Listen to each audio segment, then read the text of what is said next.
El Correo de Andalucía.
Algún escritor dijo hace tiempo que en el mundo había 3 ciudades con definida personalidad: Brujas, Florencia y Sevilla. Es probable que haya más, pero es incuestionable que en lo tocante a Sevilla acertó plenamente, aunque quizá no llegara a penetrar del todo en la honda personalidad de esta singular ciudad, que durante una semana del año se convierte en templo.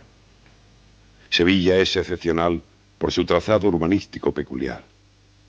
Lo es por la maravillosa complejidad psicológica ancestral de sus habitantes, herederos de los tesoros humanos latinos, árabes y hebreos. Lo es por la calidad aterciopelada de su cielo y por tantas razones más que han hecho de ella una de las ciudades con más extensa bibliografía y una dimensión universal más definida. Desde la Hispali citada y elogiada por los escritores clásicos hasta la romántica, ensalzada por los viajeros centroeuropeos, pasando por la capitalidad del mundo occidental que ostentó en el siglo XVI. Pero de todo el conjunto de peculiaridades excepcionales que definen la personalidad de esta ciudad, la magistral celebración de la Semana Santa es, sin duda, la más importante estéticamente y la más significativa de su idiosincrasia. Ello hasta el punto de que sin su Semana Santa, Sevilla dejaría de ser Sevilla. Sevilla crea su Semana Santa, o sea, Sevilla es la causa y el efecto, la Semana Santa. Pero por arte de magia, por travesura de un duende, se fecunda la paradoja. Sevilla está llena de inexplicables paradojas, como los grandes genios de la humanidad, de que el efecto supere a la causa, de que lo creado sea superior al creador. Porque Sevilla, al crear las manifestaciones de la Semana Santa, ha creado algo superior a sí misma. De ahí la influencia que ha ejercido no solo en casi toda Andalucía, sino en el resto de España y en grandes extensiones de Latinoamérica. Han existido genios individuales que han creado obras eternas superiores a ellos mismos: Leonardo da Vinci, Shakespeare, Mozart, Edison. Pero Sevilla ha creado su Semana Santa, obra indiscutiblemente genial, producida no por un individuo, sino por un genio colectivo, su pueblo. A filósofos, psicólogos, sociólogos y otros pensadores curiosos se les puede brindar desde Sevilla el tema del pueblo genio, o genio colectivo, como el que Sevilla ha engendrado, porque todos los pueblos del mundo crean costumbres o ritos que perduran, penetran en sus espíritus plurales y producen el nacimiento de las sociedades capaces de generar nacionalidades. Todos los pueblos crean costumbres más o menos arraigadas, desde los salvajes hasta los londinenses más escrupulosos. Pero una cosa es que un pueblo cree costumbres, lo más natural, y otra muy distinta es que cree arte, con independencia y por encima de sus individuos. El nivel artístico de un pueblo se mide por sus monumentos, por la calidad de sus obras artísticas. Pero esto solo indica que ese pueblo es padre de ciertos genios individuos que han concebido y realizado obras geniales. Pero ese mismo pueblo, o la masa, como ahora se dice para apagar individualidades, puede estar estéticamente ineducado. Se puede afirmar con certeza qué arquitecto construyó determinada catedral gótica, airosa y valiente de pétreo encaje, o quien pintó cualquier cuadro, pero jamás se podrá decir quién creó y realizó la Semana Santa de Sevilla. No podemos señalar individualidades. Hemos de sentar la base inconmovible de que la creó el pueblo. Y aquí no se puede pronunciar la palabra masa, porque ese pueblo genio es un conjunto de genialidades individuales. Y lo que ha creado el pueblo es una obra de arte, obra genial, concebida y realizada por un genio colectivo y concluida con una asombrosa perfección, dable solo en espíritus privilegiados. Hay manifestaciones de arte simples y compuestas. Simples son la música, la poesía, la pintura. Compuesta es, entre otras artes, el teatro, pues en él se disfruta de la poesía dramática, la música y la danza. Como la arquitectura engalana sus obras con la escultura pétrea o broncínea, los herrajes forjados, los revestimientos cerámicos, y esas conjunciones artísticas producen senda síntesis de elevado nivel estético. Así, la Semana Santa de Sevilla es escultura, es orfebrería, es música, es una imperceptible danza. Danza es movimiento rítmico, es bordado, y todo eso sería espléndido si se conjuntase en una obra artística.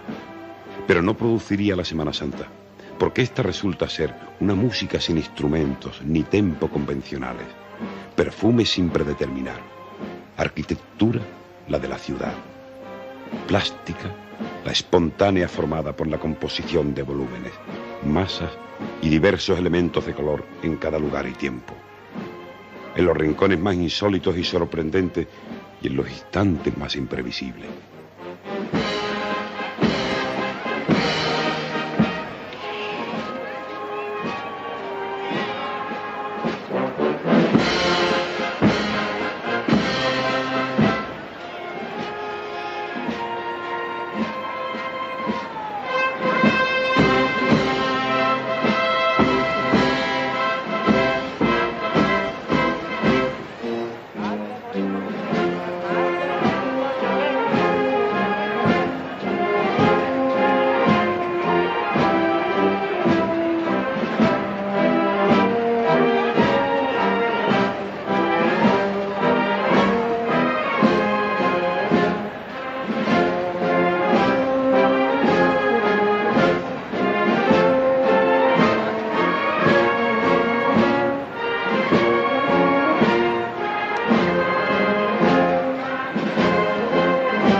Al toque genial en los labios serenos de la Gioconda, que le iniciaron su aérea sonrisa, lo podemos comparar con el toque genial de la colocación de un cirio o un clavel, que llena de gracia la ya perfecta realización de un paso de palio.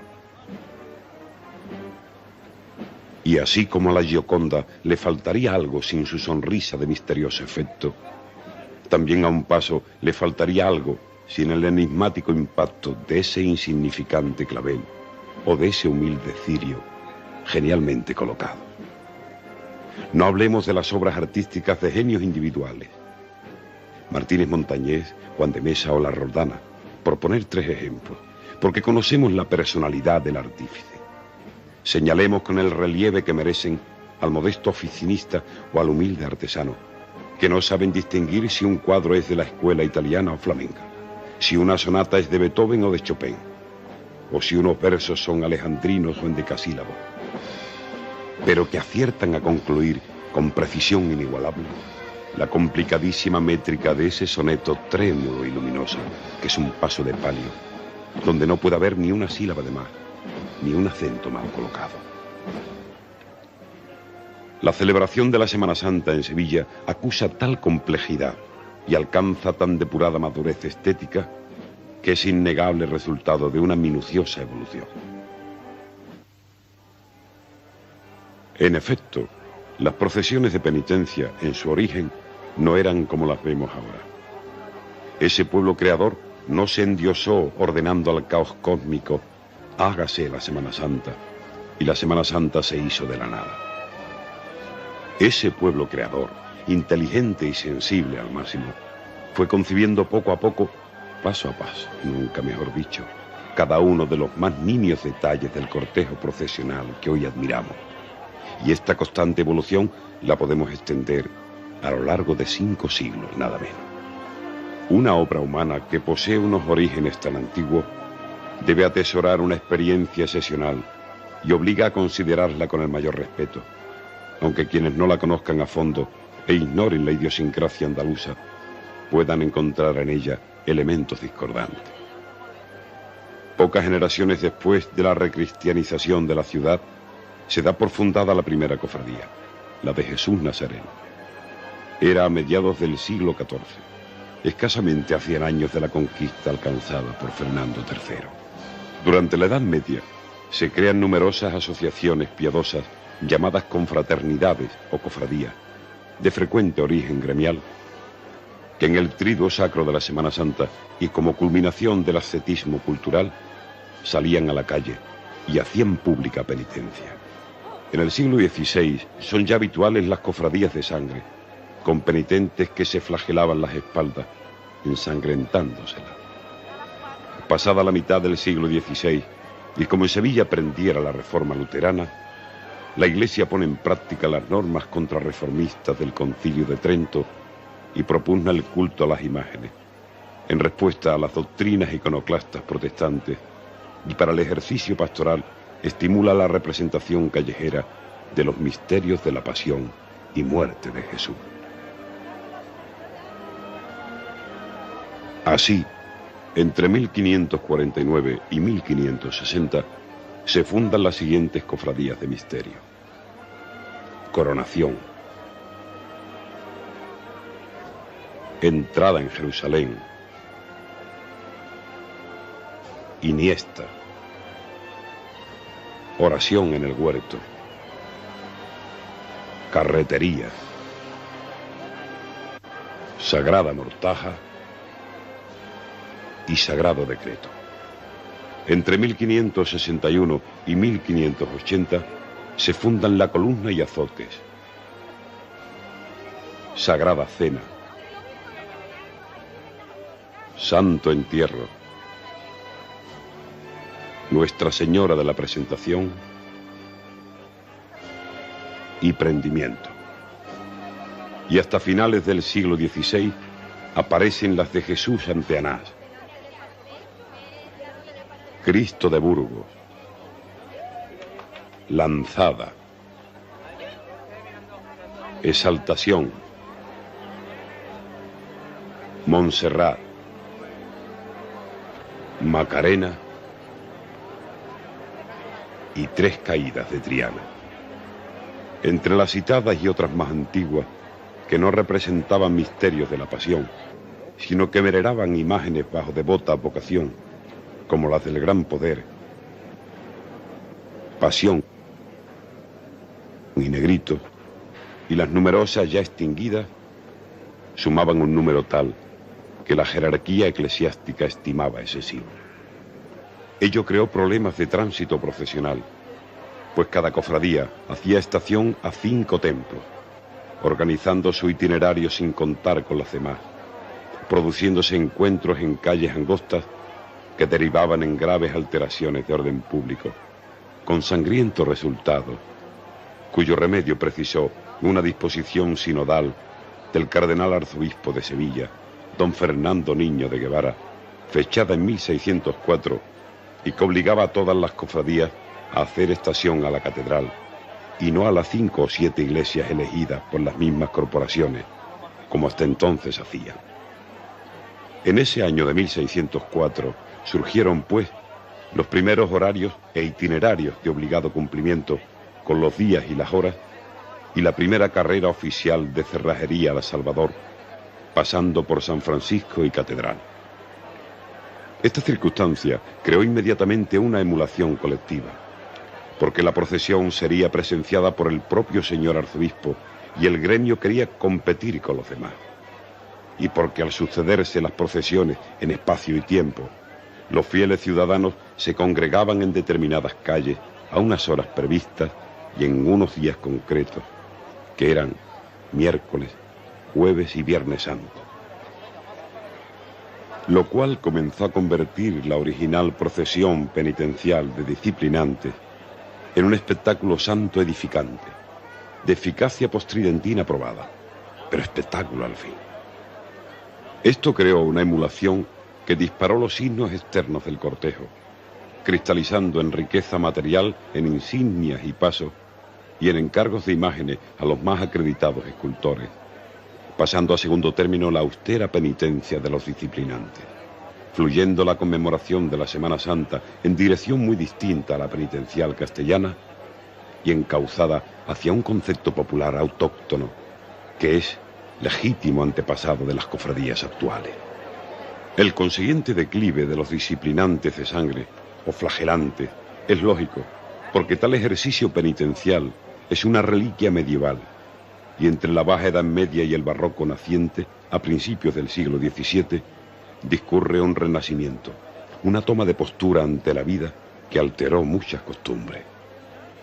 El primer tercio del siglo XVII representa una etapa cofradiera de inusitado esplendor, tanto que la autoridad eclesiástica se ve obligada a imponer una drástica reducción de cofradías por el sistema de la fusión de 2 en 2 y de 3 en 3. Pero al arzobispo don Pedro de Castro y Quiñones no le dio resultado su estratagema, pues fue unánimemente desobedecido, y las hermandades de penitencia sevillana siguieron regidas por sus respectivas juntas de gobierno. Sabido es que a lo largo de todo el siglo XVII, Sevilla pasa del máximo esplendor a la humilde postración, de nadar en oro al hambre y la miseria.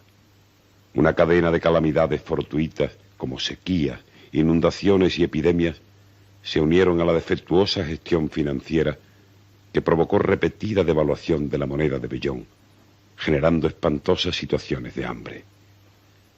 La auténtica poda de las cofradías la efectuaron los poderes civil y eclesiástico en el reinado de Carlos III, en la segunda mitad del siglo XVIII, y cuando parecía que al alborear el siglo XIX las hermandades iban a levantar cabeza, llega la invasión francesa con el consiguiente expolio de obras valiosas y artísticas que postró a las cofradías de nuevo en la indigencia.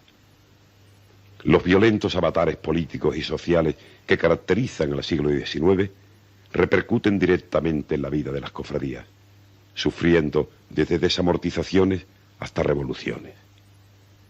El más dilatado respiro lo experimentan con la Restauración, a partir de 1874, cuando se fue fraguando la procesión cofradiera en la estructura lineal que ha llegado hasta nuestros días. Con la definitiva iluminación de los pasos de misterio, creación del genuino candelabro de esquina y consolidación estética del modelo a seguir en paso de palio, que prolifera y se asienta en el cortejo de la mayoría. Entre la celebración sevillana de la Semana Santa a partir de 1874, o sea, durante todo el último cuarto del siglo XIX, y la de nuestros días, median 5 generaciones incumplidas. 5 generaciones de sevillanos, 5 generaciones de cofrades que han consagrado sus vidas a la hermandad de sus amores. Esto, unido a que de esa época se conservan fuentes fidedignas, como puede ser la información de la prensa diaria y los daguerrotipos y primitivas fotografías, lo que nos permite conocer hoy cómo eran las procesiones de Semana Santa sin riesgo de inexactitudes, como ocurría con anterioridad a la consolidación de la prensa diaria y el arte de la fotografía, en la que la veracidad de la información estaba supeditada a la veleidosa subjetividad del narrador o a la caprichosa fantasía del dibujante. Sí, gracias a las fuentes veraces del tiempo de la Restauración, podemos recrear la Semana Santa a lo largo de siglo y cuarto. Podemos adentrarnos en la Sevilla de nuestros tatarabuelos, aquella en la que los duques de Montpensier establecieron su romántica corte y que generó la entrañable cofradía romántica, de la que aún hoy quedan ejemplos tan bellos como toda la hermandad de la carretería, desde sus lujosas y estilizadas túnicas, las valiosas insignias de estilo inequívocamente romántico, hasta el prodigio iconográfico de su misterio y el primor incomparable de su paso palio, con unos bordados asimétricos, de extraordinaria labor de realce, con decoración vegetal seca, alejada de la clásica hoja de acanto y de otros motivos barrocos.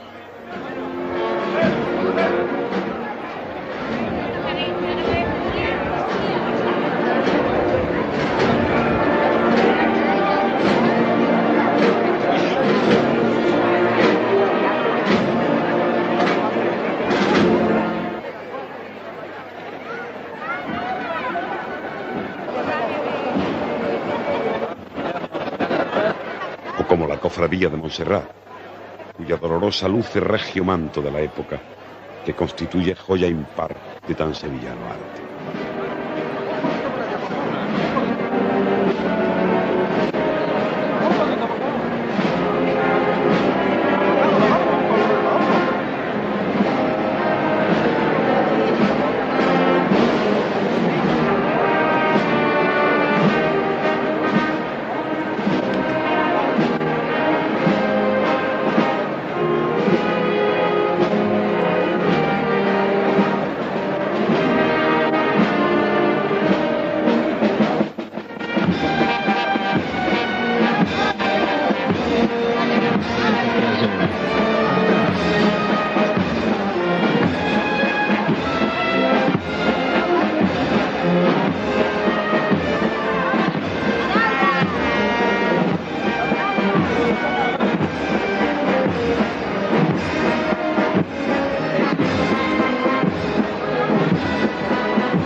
Es el tiempo en que del taller de las hermanas Antúnez sale el manto que estrenó la Virgen del Mayor Dolor de la Hermandad del Gran Poder y que en 1908 pasó al paso palio de la Virgen de la Estrella al adquirir la del Gran Poder el espléndido manto que realizara Juan Manuel Rodríguez Ojeda, genial artífice formado en el referido taller de las hermanas Antúnez.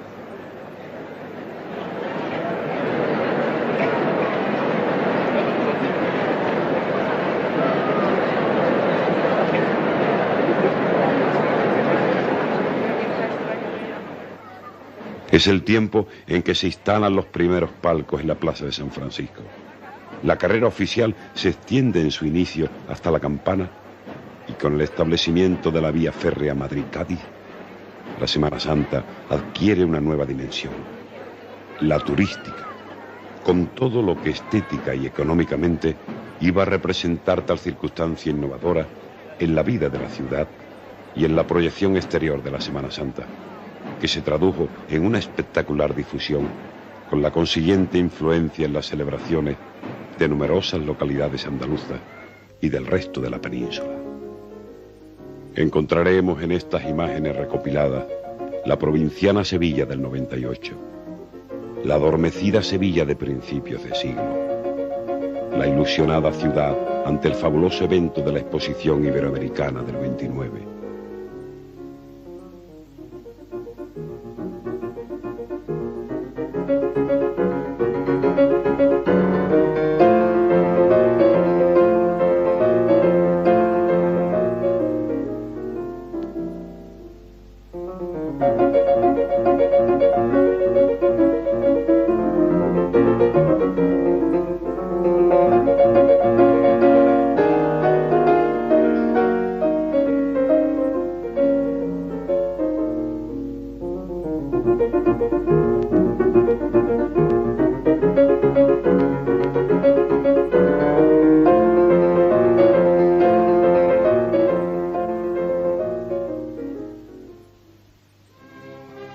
la austera Sevilla de la durísima posguerra.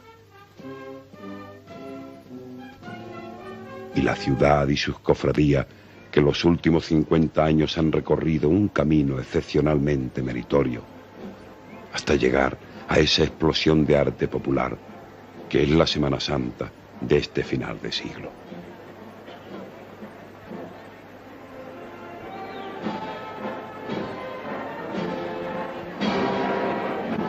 Nos aproximaremos a las cofradías de nuestros tatarabuelos, de nuestros bisabuelos, de nuestros abuelos, de quienes ya hemos escuchado al calor humano de la mesa camilla, sus recuerdos cofradieros, y la Semana Santa de nuestros padres, que ya conocemos de niños. Entre estas 5 generaciones han creado, de entre los 5 siglos de existencia de nuestras cofradías, el auténtico siglo de oro de la Semana Santa de Sevilla.